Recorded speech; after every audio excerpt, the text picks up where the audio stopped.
India's union territories and their capitals. Okay. हाँ. Then first question is, आम India रे केतेटा union territories अछि? 8टा. कौन कौन?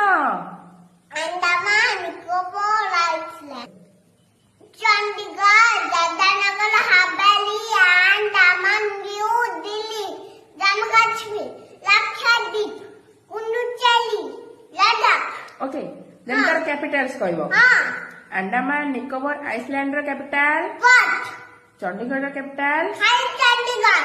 दादरा नगर हवेली एंड दामन दीव रो कैपिटल? हाय दामन. दिल्ली रो कैपिटल? हाय न्यू दिल्ली. जम्मू कश्मीर रो कैपिटल? सामान्य श्रीनगर. विंटर रे? जम्मू. लक्षद्वीप रो कैपिटल? कब्लाक. पुडुचेरी रो कैपिटल? पांडिचेरी. लद्दाख रो कैपिटल? ले. गुड.